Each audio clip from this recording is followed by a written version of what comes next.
România este o țară frumoasă și intrigantă, cu o istorie și o cultură bogate. Sunt numeroase motive pentru a vizita România, de la frumusețea sa naturală uluitoare până la orașele sale pline de viață. Dacă până acum nu ți-am oferit suficiente motive pentru a vizita România, cu siguranță acest episod te va convinge, pentru că astăzi îți vom prezenta 100 de motive pentru a vizita România. Dar înainte de a începe, aș aprecia enorm dacă ai apăsat și tu pe butonașul de like și pe cel de subscribe, pentru că mă ajută foarte, foarte mult.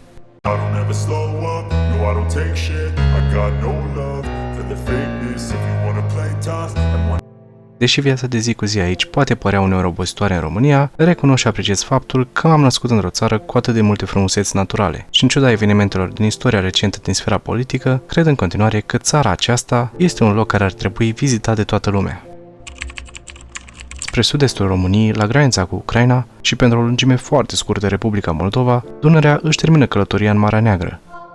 Fluviul formează o deltă atunci când se desparte în cele trei brațe, Chilia, Sulina și Sfântul Gheorghe.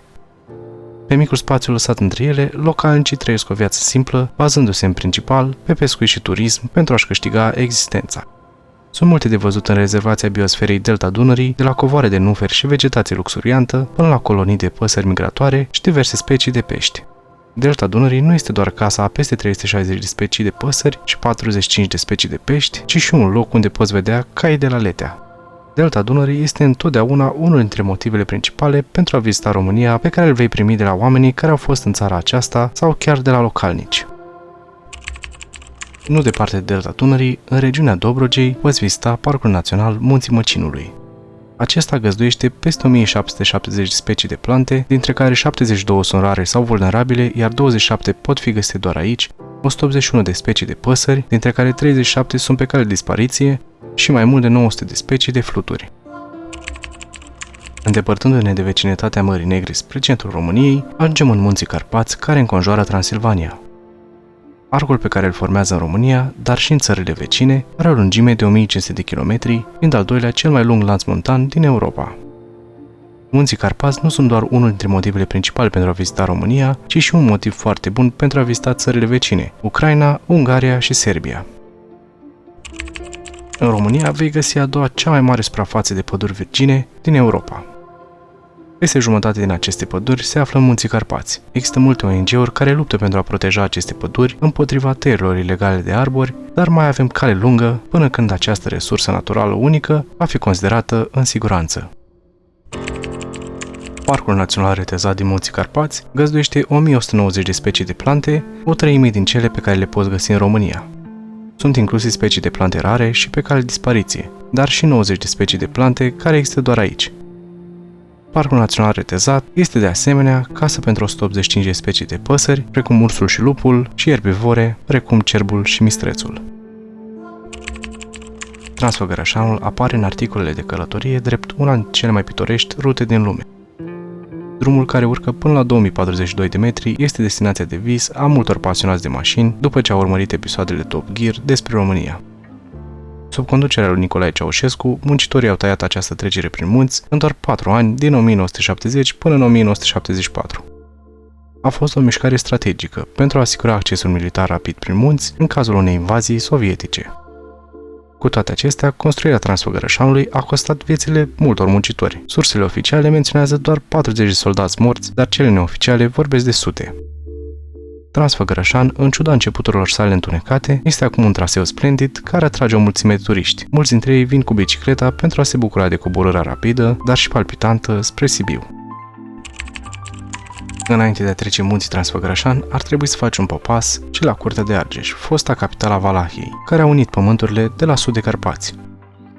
Un loc frumos de vizitat aici este mănăstirea Curtea de Argeș. Aceasta a fost construită la începutul secolului al XVI-lea în stil bizantin. Există de asemenea o legendă despre ridicarea mănăstirii. Foarte pe scurt, legenda meșterului Manole ne spune că de fiecare dată când Manole a încercat să ridice mănăstirea, la porunca lui Radu Vodă, aceasta s-a prăbușit. Domnitorul i-a amenințat pe Manole și oamenii săi cu moartea dacă nu reușește să ridice mănăstirea. Într-un final, Manole a reușit să-și păstreze clădirea în picioare, sacrificându-și nevasta și zidind-o în construcție. Tot în județul Argeș există și mănăstirea Corbii de Piatră. Biserica și alte părți ale complexului mănăstirii sunt construite în stâncă. Mănăstirea Corbii de Piatră a apărut pentru prima dată specificată în documentele istorice în anul 1512. Cu toate acestea, se crede că a existat cu mult înainte. La celălalt capăt al Transfăgărășanului, în inima munților Făgăraș, există un loc unde poți găsi uneori zăpadă, chiar și în mijlocul verii. Aceasta se află pe malul lacului Bâlea, un lac glaciar la 2034 de metri deasupra nivelului mării. În timpul iernii te poți bucura aici de o vacanță specială, cazându-te la Bâlea Lake Ice Hotel. Un nou hotel din blocuri de gheață este construit aici în fiecare iarnă, începând din 2006. Deși Transfăgărășanul este cel mai cunoscut drum montan al turiștilor din România, acesta nu este cel mai înalt, iar unii spun chiar că Transalpina sau Calea Diavolului ar avea peisaje mai frumoase. Deși construită cu mult înainte de Transfăgărășan, începuturile sale precise nu sunt clare, unele surse menționând-o drept coridor strategic roman. Vezi, chiar și romanii știau că există o mulțime de motive pentru a vizita teritoriul ce urma să devină România. Transalpina atinge înălțimea maximă de 2145 de metri în pasul Urdele, în munții Parâng. Pentru că tocmai am vorbit despre romani, este corect să menționăm și de daci. Sarmisegetuza a fost capitala Daciei, înainte de războaiele cu Imperiul Roman. Fortăreața avea 6 citadele și era cel mai important centru militar, religios și politic din Dacia. La aproximativ 40 km distanță de Sarmisegetuza se află și Ulpia Traiana Sarmisegetuza, capitala construită de împăratul Traian. Ambele situri sunt doar ruine în zilele noastre. Moldoveanu este cel mai înalt vârf din munții Carpați români. Face parte din munții Făgăraș și are o înălțime de 2544 de metri. În aceiași munți poți urca și pe vârful Negoiu, care atinge înălțimea de 2535 de metri. Stai! Înainte să continuăm, te-aș ruga să apeși butonul de like și pe cel de subscribe ca acest videoclip să fie recomandat cât ori mai multe persoane. Nu departe de munții Făgăraș găsim munții Bucegi. Deși cu altitudine mai mică, aceștia au de asemenea o mulțime de obiective turistice minunate. Unul dintre ele este Crucea Eroilor de pe vârful Caraiman. Crucea a fost ridicată între 1926 și 1928 în memoria eroilor de la căile ferate care au murit în primul război mondial. Monumentul are 36 de metri înălțime și este situat la altitudinea de 2291 de metri. Până la crucea de pe vârful Caraiman poți urca pe jos sau lua o telecabină pentru a vedea Sfinxul și Babele. Aceste formațiuni de roci au apărut în urma eroziunii constante a stâncilor de către vânturile puternice. De asemenea, formațiunea de roci Babele este asociată cu legenda Babei Dochia. Poiana Stânii sau Stâna Regală este un loc situat la altitudinea de 1285 de metri, cu o priveliște minunată asupra caselor din Bușteni, Poiana Țapului și Sinaia. Urcarea prin pădure este minunată și odată ce ai ajuns în vârf, poți vizita stâncile Francesc Josep, peștera lui Bogdan și Mănăstirea și stâncile Sfinte Iana. Toate acestea se află în imediată apropiere a Pășunii. Dacă ajungi la Bușteni, trebuie să urci și la castelul Cantacuzino. Construit în 1911 în stil neo-românesc pentru principele George Grigore Cantacuzino, castelul este acum un muzeu care adăpostește expoziții interesante. Este suficient să vizitezi doar parcul și să savurezi o cafea pe terasa castelului, în timp ce admiri munții Bucegi. Ca fapt divers, castelul Cantacuzino este locul principal în care s-a filmat serialul Wednesday al lui Tim Burton. Să fie oare acesta cel mai frumos loc din România? Lasă-mi părerea ta în comentarii. Dacă vrei să afli mai multe despre vremea când România era regat, ar trebui să vizitezi Sinaia, cunoscută și ca Perla Carpaților. Aici vei descoperi două castele minunate, Peleș și Perișor, cunoscute împreună ca Muzeul Național Peleș. Castelul Peleș a fost construit între 1873 și 1914 de Carol I, primul rege a României, pentru a-i servi drept reședință de vară. Castelul Perișor a fost construit tot de acesta între 1889 și 1902, drept cadou pentru prinții moștenitori ai tronului. Interiorul acestuia din urmă a fost decorat de Regina Maria. În apropiere de munții Bucegi, în Piatra Mare, există un camion spectaculos sculptat în calcar de un mic râu.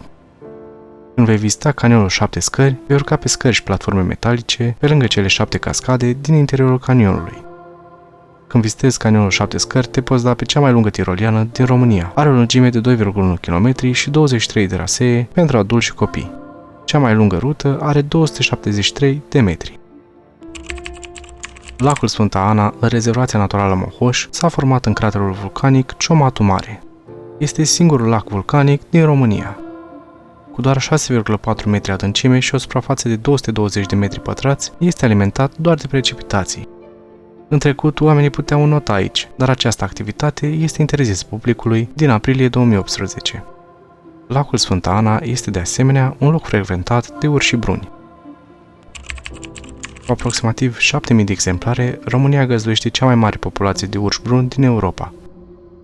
Așadar, observarea unui urs ar putea fi unul dintre motivele principale pentru a vizita România, dar dacă vrei neapărat să vezi urși bruni, fără să-ți asumi vreun risc inutil, îți sugerez să te oprești la sanctuarul de urși Liberty din Zărnești. Peste 70 de urși trăiesc astăzi în acest sanctuar.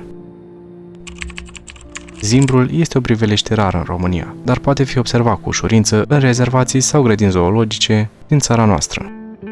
În prezent avem rezervații de bizoni în 4 județe: Neamț, Buzău, Dâmbovița și Hunedoara. După ce specia a fost reintrodusă în România, sub 100 de bizoni au fost eliberați în sălbăticie. Un alt lac unic pentru România este Lacul Roșu, un lac de baraj natural format în 1838 din cauza unei alunecări de teren produse de un cutremur cu magnitudinea de 6,9 grade. Numele acestui lac vine de la râul Roșu, ale cărui ape erau roșii de la straturile de oxid și hidroxid de fier prin care trecea. În germană, Lacul Roșu este numit Lacul Ucigaș. Există o legendă care spune că alunecarea de teren a acoperit un întreg sat, iar apele lacului s-ar fi înroșit de la sângele locuitorilor acestuia. Lacul Roșu se află în cheile Bicazului. Săpate de apele râului Bicaz, acestea au creat o zonă cu peisaj spectaculos între Moldova și Transilvania. Cheile Bicazului sunt o destinație bună pentru alpinism. Lacul Bezidul Nou a fost format după ce a fost construit un baraj ca măsură împotriva inundațiilor râului Cușmed. Dar asta a însemnat sacrificarea unui întreg sat, Bezidul Nou. Dacă ai fost până acum la Lacul Roșu și ți-a plăcut, ar trebui cu siguranță să vizitezi și satul scufundat din Bezidul Nou. La nord de cheile Bicazului se află Pasul Tihuța sau Pasul Bârgău. Situat la 1201 metri înălțime, face legătura între Moldova și Transilvania. Pasul a devenit faimos prin Dracula lui Bram Stoker, unde a fost menționat ca Bargo Pass. Așadar, fanii lui Dracula ar putea dori să se oprească aici când vizitează România. Locul nu pare însă a fi dintr-o carte de groază, ci mai degrabă dintr-un basm. Înainte să continuăm, vreau să vă amintesc că am activat funcția de membri ai canalului și dacă cumva vreți să ne susțineți munca, vă recomand să luați cea mai mică opțiune din cele 3 disponibile. L-am menționat pe Dracula, iar un loc care este întotdeauna numit Castelul lui Dracula este Castelul Bran. Deși Dracula a fost inspirat de Vlad Țepeș, se pare că domnitorul nu a trăit niciodată aici, nu a vizitat acest loc. Cândva însă s-a crezut că acesta este locul în care domnitorul ar fi fost întemnițat de unguri. Dar uitând un pic de Dracula, acest castel din 1388 merită vizitat. La o înălțime de 1254 de metri, culoarul Rucăr-Bran face legătura între două județe, Brașov și Argeș. Zona este preferată de turiști pentru peisajele naturale. Moiece și Fundata sunt printre stațiunile favorite din această regiune. Dacă vrei să vezi un castel care chiar are legătură cu Vlad Țepeș, ar trebui să vizitezi Castelul Poenare. Este de fapt mai mult o cetate în ruină decât un castel. Cu toate acestea, merită să urci cele 1480 de trepte pentru a ajunge la castel, nu doar pentru a afla mai multe despre istoria sa, ci și pentru a admira o priveliște spectaculoasă. Tot urmând drumul lui Dracula, ajungem unde s-a născut Vlad Țepeș și aici încheiem cu legenda lui Dracula. Cetatea medievală locuită a Sighișoarei a devenit patrimoniu UNESCO în 1999. Vei găsi multe case bine conservate și poți merge într-un tur pentru a descoperi turnurile breslelor. De asemenea, aici poți descoperi și trecutul Sighișoarei prin festivalul medieval anual. Alba Iulia este un oraș situat în județul Alba, în Transilvania. Are importanță istorică nu doar pentru români, ci și pentru maghiari și sașii care trăiesc în regiune. Alba Iulia a fost cândva capitala regatului maghiar de est, iar mai târziu a devenit capitala Principatului Transilvaniei. Este și locul unde a fost proclamată unirea Transilvaniei cu regatul României la 1 decembrie 1918. Un alt oraș fortificat este Brașovul și aici poți vizita turnurile breslelor ca în Sighișoara. Mai poți vedea impunătoarea Biserică Neagră și Biserica Sfântul Nicolae. De asemenea, este o plăcere în Brașov să rătăcești pe străzi, admirând clădirile frumoase și descoperind toate cafenele și restaurantele pline de viață care au apărut în ultimul deceniu. Un loc foarte interesant este strada Sforii, una dintre cele mai înguste din Europa. Deci dacă vizitezi Brașovul, nu o rata. La aproximativ 50 de km distanță de Brașov, poți vizita Biserica Șinca Nouă și Biserica Șinca Veche. Deși cea nouă este frumoasă, nu se compară cu Biserica Veche, aflată în interiorul unei peșteri. Perioada în care mănăstirea a fost sculptată în stâncă este necunoscută. Biserica Șinca Veche este cunoscută și sub numele de Templul Ursițelor. Oamenii cred că Șinca Veche este un loc în care poți să fii vindecat de diverse boli. De asemenea, mai cred că întreaga zonă are proprietăți magice, de la izvorul cu apă tămăduitoare din apropiere până la iarba pe care o mănâncă vacile pentru a da mai mult lapte. În centrul României, în regiunea Transilvaniei, vei găsi multe sate construite în jurul bisericilor fortificate. Acestea au fost locuri pentru a alina sufletele localnicilor, dar și refugiu sigur în caz de invazie. Cred că una dintre cele mai spectaculoase biserici fortificate este Cisnădioara. Alte biserici fortificate din Transilvania sunt Cisnădie, Biertan, Prejmer, Cristian și Viscri. Acestea din urmă sunt printre cele mai menționate în ghidurile de călătorii, deoarece se află în locuri pitorești. Există o mare diferență între orașele României și satele sale.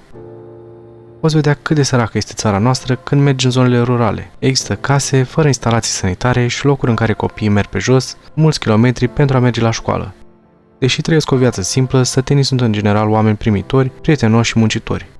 Unii dintre ei încă se ocupă cu meșteșugurile familiale, transmise de-a lungul generațiilor. Cu toate acestea, nu este sigur că acestea vor supraviețui în viitor, mulți tineri mutându-se în orașe pentru a duce o viață mai bună.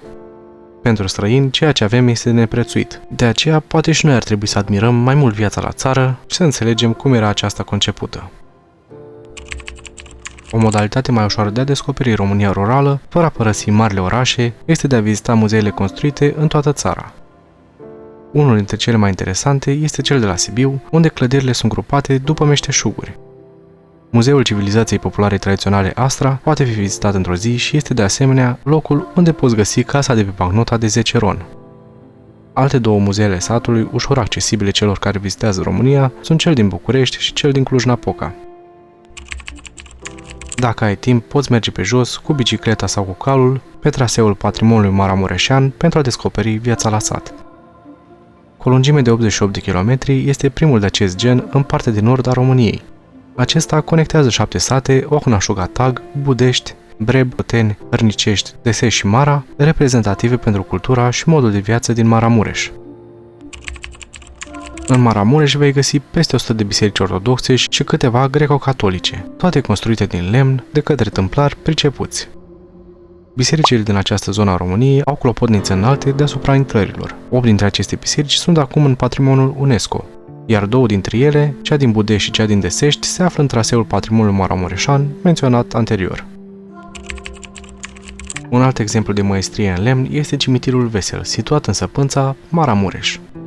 Este diferit de orice alt cimitir. Toate crucile sale din lemn sunt pictate în culori vii, o descriere amuzante ale vieții celor care au murit. Cultura locală dacică ar fi influențat crearea cimitirului Vesel. Dacii credeau că sufletul este nemuritor și că moartea este un moment vesel, nu unul trist. Situată în nordul Moldovei, Bucovina are mai multe mănăstiri în stil bizantin, cu pereții exteriori pictați cu pricepere. Unele dintre cele mai bine păstrate sunt mănăstirile Humorului, Moldovița, Pătrăuți, Robota, Sucevița și Voroneț. Toate, cu excepția Suceviței, au fost adăugate în patrimoniul UNESCO în 1993. Voroneț este minunată. Culoarea de pe pereții exterior este cunoscută sub numele de albastru de Voroneț, o nuanță unică de albastru. Mănăstirea dintr-un lemn este o biserică mică din Oltenia, construită dintr-un stejar secular.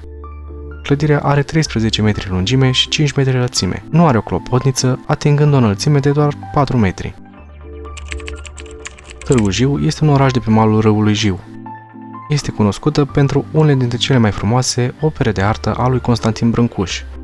Renumitul sculptor s-a născut la Hobița, aproape de Târgu Jiu. În Târgu Jiu, turiștii pot vedea Masa Tăcerii, Poarta Sărutului și Coloana Infinitului. Zona aceasta este împărțită între două județe, Gorj și Hunedoara. Este o zonă locuită de animale carnivore considerate vulnerabile în țara noastră, cum ar fi urși bruni, lupii, vidra, buștenii și pisicile sălbatice. Defileul Jiului găzduiește de asemenea 701 de specii de plante și 68 de specii de fluturi. Biserica de Însuși din județul Hunedoara este una dintre cele mai vechi biserici din România. Se crede că a fost un templu păgân la început, deoarece altarul său este așezat pe partea de est a clădirii. Cunoscut și drept Castelul Hunedoara sau Castelul Huniazilor, este construit în stil gotic renascentist. Este unul dintre cele mai mari castele din Europa, ce este tot mai vizitat de la an la an. Acest loc este unul cu totul special. Este un loc căutat de tineri însurăței care doresc să-și facă poze de nuntă și a apărut în mod natural. Născut din vegetația care crește de-a lungul căii ferate abandonate dintre Caransebe și Băuțar, a fost deseori comparat cu celebrul tunel al iubirii din Clevan, Ucraina. Înființat în anii 90, parcul Nera Behușnița este situat în sud-vestul României, în județul Caraș-Severin. Are o suprafață de 36.758 de hectare și include cheile Nerei, lungi de 22 de kilometri, două lacuri frumoase, Bei și Lacul Diavolului și două cascade impresionante, Bigăr și Behușnița. Parcul Nera Behușnița este plin de magie și legende, iar noaptea, dacă nu ți-e teamă să întâlnești urși bruni, poți vedea licurici. Bigăr este o cascadă cu aspect neobișnuit și este adesea menționată în articole drept una dintre cele mai frumoase cascade din România sau din lume. Partea Parcului Național Nera Behușnița este ușor accesibilă de pe drumul principal. Din păcate, o bucată din cascada Bigăr s-a prăbușit sub propria greutate în data de 7 iunie 2021. La început, Lacul Diavolului era sub pământ, ascuns în interiorul unei peșteri. A ajuns la suprafață când o parte a tavanului peșterii s-a prăbușit. Acoperind 20.000 de metri pătrați, Lacul Diavolului este cel mai mare lac karstic din România. De asemenea, de fapt este singurul pe care îl avem de acest fel. Este și un loc înconjurat de legende, iar oamenii cred că cei care înnoată aici nu se mai întorc niciodată pe țărmurile sale. Peștera cu oase este situată în județul Caraș-Severin, în sud-vestul României. Compusă dintr-un sistem de 12 galerii karstice și camere, este locul unde au fost găsite unele din cele mai vechi rămășițe ale omului modern din Europa timpurie. La granița dintre România și Serbia se află Cazanele Dunării, măsurând 14,5 km lungime și 230 de metri lățime. Lângă Orșova vei vedea pe malul său românesc cea mai înaltă sculptură în stângă din Europa, reprezentând capul lui Decebal, ultimul conducător al Daciei. Totuși, impresionanta sculptură nu este din acea epocă. Ea a fost construită între 1994 și 2004. Scărișoara este o peșteră cu ghețar situată la 1100 de metri deasupra nivelului mării. Turiștii pot vizita culoare de intrare lung de 60 de metri, sala mare și biserica. În interiorul sălii mari se află ghețarul de 18 metri înălțime, rămășițele unui ghețar vechi de 3500 de ani, lângă un iaz numit Pazinul de Gheață. În interiorul bisericii poți admira cele peste 100 de stalagmite de gheață. Nu departe de Scărișoara și tot în munții Apuseni, poți vedea cele mai vechi picturi rupestre din Europa Centrală, în interiorul peșterii Coliboaia. Desenele sunt reprezentări de animale, cum ar fi urși, bizoni și rinoceri. Se crede că picturile din peștera Coliboaia sunt din Paleolitic. Cu toate acestea, este dificil de a afla perioada cu exactitate, deoarece oamenii care au trăit acolo în acele vremuri ar fi întâlnit rar urși sau rinoceri. În plus, este posibil ca reprezentările peșterii să nu fie făcute toate în același moment în timp. Peștera Meziad este una dintre cele mai lungi peșteri din România, măsurând 4,75 de kilometri pe mai multe niveluri.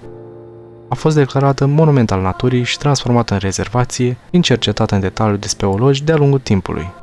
Aceștia au aflat că peștera Meziad a fost locuită de urși și de Homo sapiens.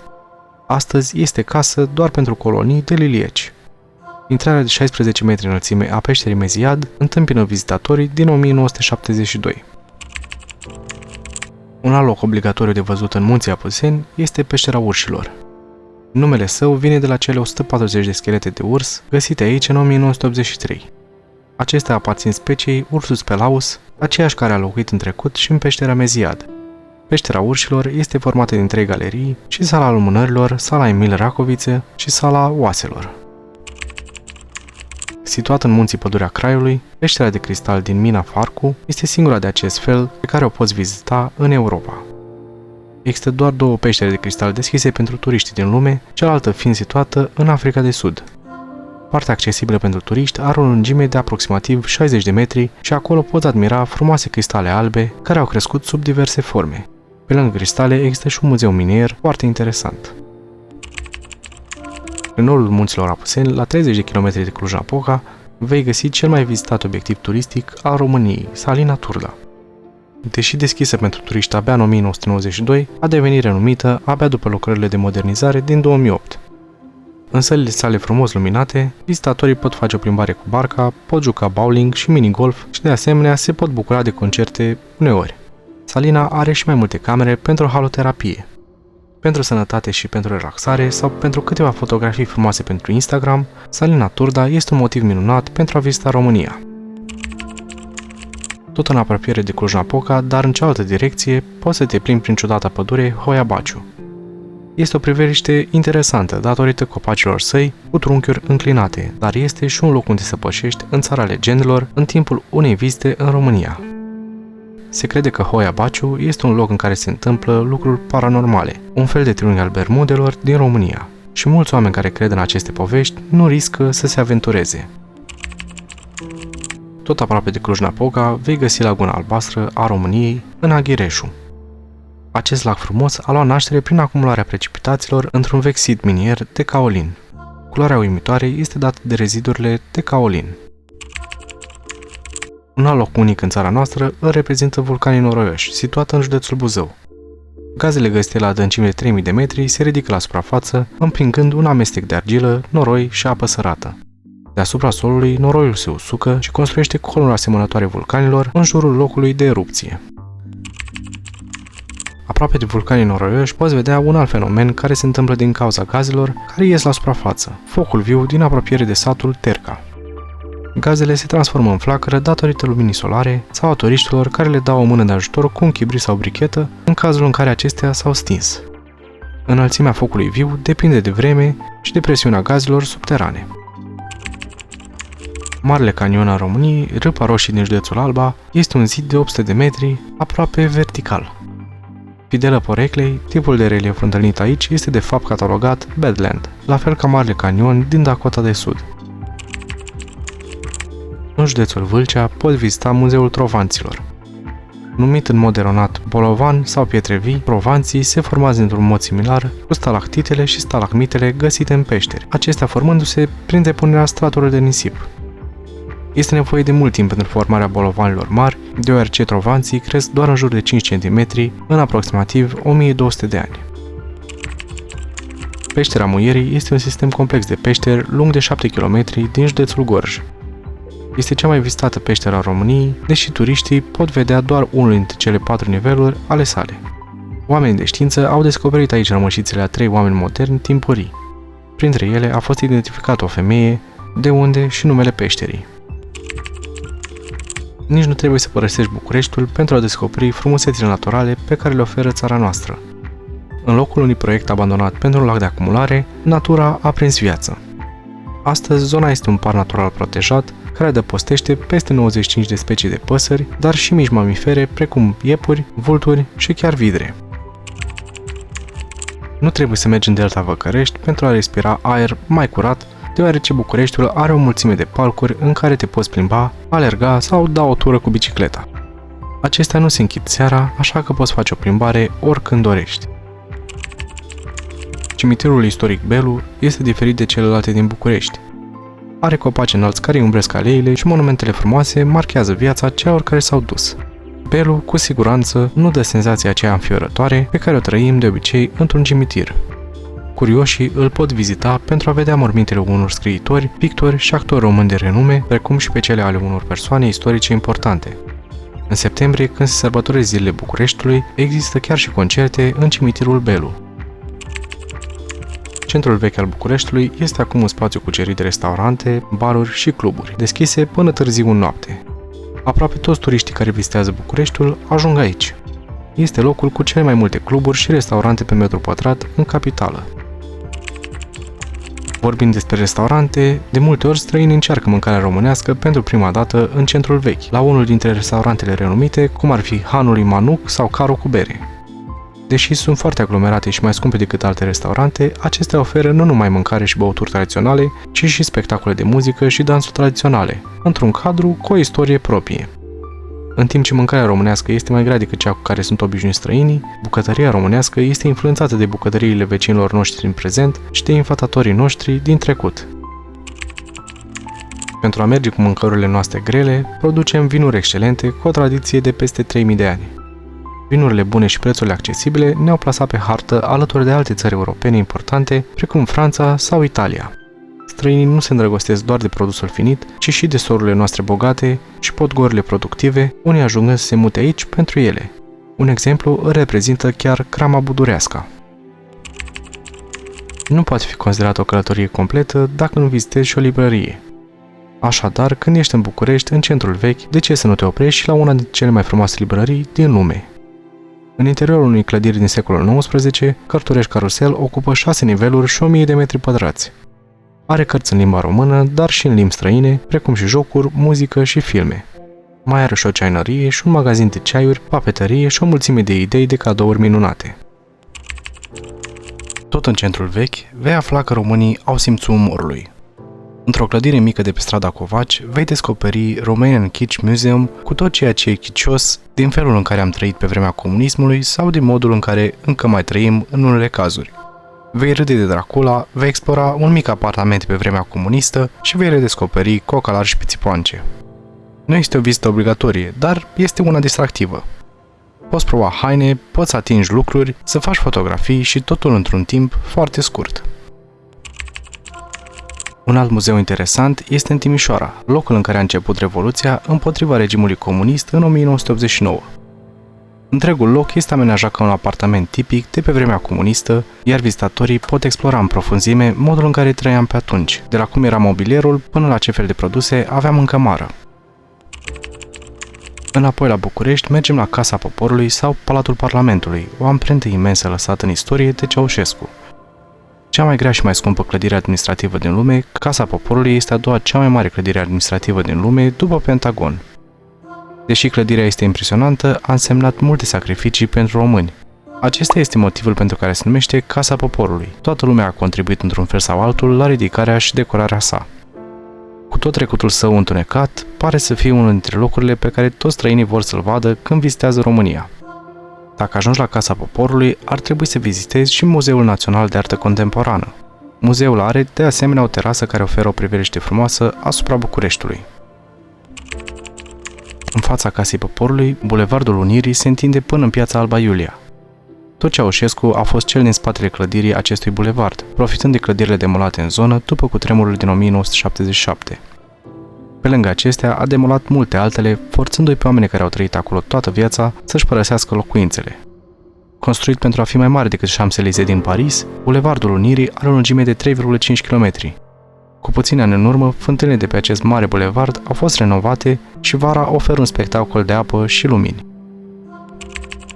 Deși și-a pierdut o parte din farmecul de odinioară, Calea Victoriei tot merită explorată la pas.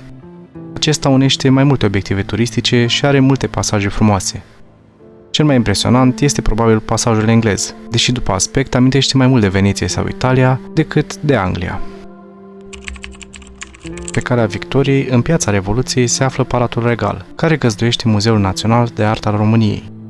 Este o vizită interesantă pentru a explora clădirea, deși o mare parte din interiorul ei nu seamănă a palat, ci este adecvată prezentării pieselor din muzeu. Muzeul Național de Artă a României este locul unde poți să mergi pentru artă românească medievală și modernă, dar și pentru a descoperi colecția internațională a familiei regale. Nicolae Grigorescu, Teodor Aman și Teodor Paladi se numără printre cei mai bine cunoscuți pictori români, ale căror opere le poți admira la Muzeul Național de Artă al României. Nu departe de Palatul Regal vei vedea frumoasa clădire a Ateneului Român, construit într-o combinație de stil neoclasic și romantic în anul 1888. Sala mare este circulară și are o frescă incredibilă, opera lui Costin Petrescu. Fresca de 75 de metri și 3 metri lățime înfățișează momente importante din istoria României, începând cu Dacia și sfârșind în 1918, când s-a născut România Mare. Căutând un alt palat în București, mergem la reședința oficială a președintelui, Palatul Cotroceni, care este de fapt vechiul Palat Regal.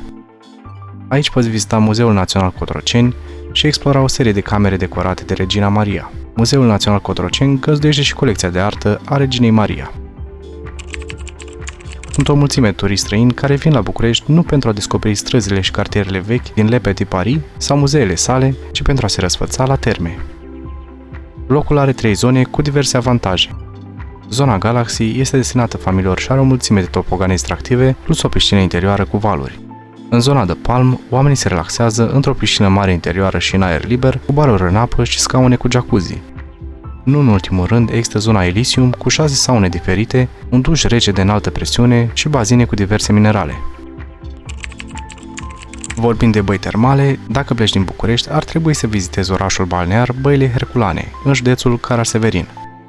Se spune că acesta este locul în care Hercule s-a luptat cu Hidra, lupta lor formând cheile și alte caracteristici din peisajul din jur. Se mai spune că izvoarele în care Hercule s-a scăldat aici i-au dat puterea de a continua bătălia și de a învinge bestia mitică. În timp ce vizita lui Hercule este o legendă, se știe că aristocrații români au fost atrași de acest oraș și l-au transformat într-un centru de agrement care a rămas până în zilele noastre. În timpul regimului comunist, clădirile au fost luxoase și bine întreținute, dar după au fost lăsate în paragină. Cu toate acestea, în ultimii ani, vechile unități au început să fie restaurate și, într-o bună zi, Băile Herculane vor arăta cel puțin la fel de bine ca înainte. Dobrogea este regiunea din sud-estul României, locuită din Neolitic. Persanii, romanii, otomanii și mai multe popoare migratoare au trecut la un moment dat prin această zonă de lângă Marea Neagră. În zilele noastre le putem descoperi istoria prin vizitarea ruinelor, siturilor arheologice și a cetăților din Dobrogea. Capidava, Enisala, Ropeum Traiani și Histria sunt printre cele mai importante dintre cetățile Dobrogei. Tot în Dobrogea, în apropiere de Constanța, vei găsi un peisaj similar cu cel din delta Dunării, la lacul Vederoața. În 2007, acesta a devenit o zonă protejată, deoarece aici găsim aproape 100 de specii de păsări. Majoritatea sunt păsări migratoare, iar multe dintre ele sunt clasificate pe cale de dispariție. Un alt lac interesant de văzut în Dobrogea este lacul de Cretă, aproape de regiunea viticolă Murfatlar. Într-o zonă deșertică albicioasă se află acest lac cu apă turcoază. Nu departe de lacul de Cretă, poți vizita situl arheologic Basarab Murfatlar, săpat într-un deal de Cretă. Este locul unde poți vedea prima biserică de pe teritoriul României. La Marea Neagră, la granița cu Bulgaria, există satul Vama Veche. Destinația preferată de pe litoral pentru hippioși și rockeri în trecut, acum este o destinație pentru oameni de toate vârstele, indiferent de genul muzical ascultat. Mateo o descrie ca pe un sat de festival. Aici asculți muzică tare la fiecare bar și terasă de pe malul mării, în fiecare seară, din mai și până în septembrie. Și în zori, la Stuf, lumea privește Bolero de Ravel când soarele răsare din mare. Este un moment frumos în care toți cei care au petrecut și au băut toată noaptea se adună lângă mare și privesc răsăritul împreună. Vama Veche s-a schimbat foarte mult de la începuturi. Cândva era un loc în care oamenii mergeau cu corturi, se adunau să cânte muzică la chitare în jurul focurilor de tabără. Și azi mai poți fi doar tu și marea dacă alegi liniștea unei dintre plajele sălbatice ale României. Dacă acesta este scenariul tău perfect pentru a merge pe litoral, ar trebui să mergi la Vadu, Corbu, Gura Portiței, Tuzla sau Sulina, până nu devin și acestea la fel de comerciale ca Vama Veche. Dar reține, cu cât ești mai aproape de locul în care Dunărea ajunge în mare, cu atât va fi mai puțin curată apa mării. Marea Neagră are 3 specii de delfini. Cu toate acestea, numărul delfinilor din Marea Neagră este din ce în ce mai mic, doar 19.000 rămânând în apele teritoriale ale României. Chiar și așa, îi puteți vedea încă în zonele în care apele Mării Negre sunt mai limpezi, chiar și în locuri aglomerate, precum Vama Veche. În fiecare an, în august, aproximativ 5.000 de iubitori de film călătoresc cu barca spre Sfântul Gheorghe în delta Dunării. În acest cadru frumos în care Dunărea se varsă în Marea Neagră, există Film Village, cu toate dotările necesare de care un spectator ar putea avea nevoie. Proiecțiile au loc într-un cinematograf, dar există și un ecran în aer liber în zona de camping. Cu toate acestea, oaspeții nu trebuie să stea doar la cort, deoarece există și cabine și pensiuni acolo. Un festival de film cunoscut din România este TIFF sau Transilvania International Film Festival. Festivalul are loc în fiecare an în iunie la Cluj-Napoca și reunește aproximativ 80.000 de invitați. Aceștia au ocazia să vizioneze aproximativ 250 de filme pe parcursul la 400 de proiecții în cinematografe, dar și în locuri surprinzătoare din oraș. Spectatorii au ocazia de a întâlni pe cei 1000 de invitați din industria cinematografică. Un alt eveniment care aduce mulți turiști în Cluj-Napoca este festivalul Untold. câștigând titlul de Best Major Festival la premiile Festivalului European din 2015, evenimentul anual are loc în august și adună mulțimi de peste 300.000 de invitați. Chiar dacă mulți dintre cei care merg acolo nu sunt fani ai muzicii electronice, se bucură atât de mult de Untold, încât devin parte din cei care își iau concediu pentru a participa la acest festival în fiecare an. Este probabil cel mai frecvent motiv de a vizita România în ziua de azi. Astra Film Festival este, după cum îi spune și numele, un festival de film din Sibiu. Cu această ocazie, festivalul de film documentar organizează o săptămână cu peste 40 de evenimente legate de film în 9 locuri din Sibiu. Astra Film Festival are loc în fiecare an, în octombrie, și este un motiv excelent de a vizita România.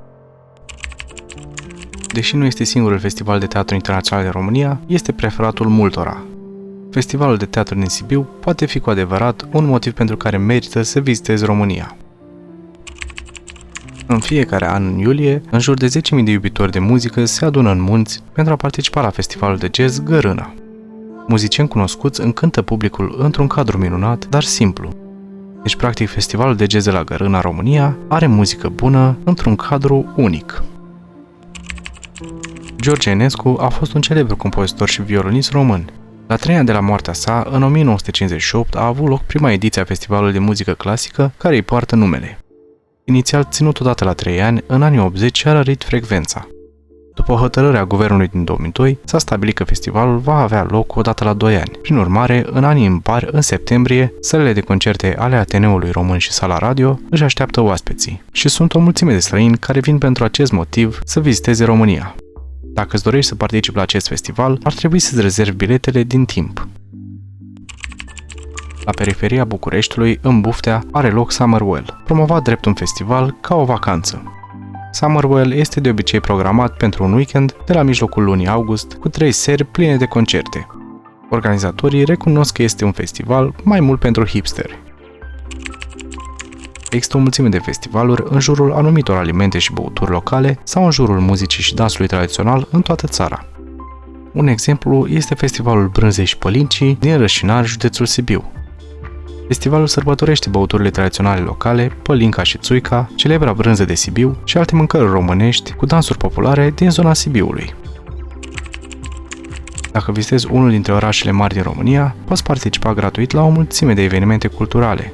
Există concerte, nopțile albe ale muzeilor, plus piețele obișnuite de Crăciun și Paște. Nu numai că există lucruri gratuite de făcut în România, dar majoritatea celor care sunt cu plată sunt destul de accesibile, chiar ieftine pentru majoritatea turiștilor străini. Costul scăzut al vieții face România o alegere excelentă pentru expați. Așadar, mulți se și mută aici, pentru o perioadă sau de tot. Desigur, România poate fi și o destinație de lux. Bucureștiul a fost una dintre stațiile de pe ruta Orient Express, trenul de lux care face legătura între Paris și estul Europei. În București și restul țării există atât hoteluri cât și restaurante de lux, ca în multe alte țări europene. Trenul original Orient Express nu mai există, dar dacă vrei să călătorești într-un tren vechi, poți încerca trenurile cu abur cu ecartament îngust, care încă circulă în România. Cea mai cunoscută mocăniță este cea din Vișeul de Sus. Totuși nu te aștepta să găsești luxul din Orient Express. Deși este întotdeauna o plimbare distractivă, o plimbare cu mocănița de anul nou poate fi și mai interesantă. De România nu te poți plictisi, cum sperăm că nu te-a plictisit nici acest episod. Așa că apasă chiar acum pe butonul de like și pe cel de subscribe. Chiar sunt curios, care dintre aceste motive crezi că este cel mai bun pentru a vizita România? Lasă-mi părerea ta în comentarii, pentru că eu citesc toate comentariile și le dau și o inimioară. Dar pentru că acest episod a ajuns la final, dacă ți-a plăcut, te-aș ruga să-i dai un mare like și un subscribe la canal. Chiar acum poți vedea membrii canalului care ne susțin și cărora le mulțumesc, iar dacă vrei și tu să devii membru, o poți face în secțiunea Join de pe canal sau de pe linkul din descriere. Tu ai urmărit stația dezorientării și sper că nu ești dezorientat, iar până data viitoare, stay safe!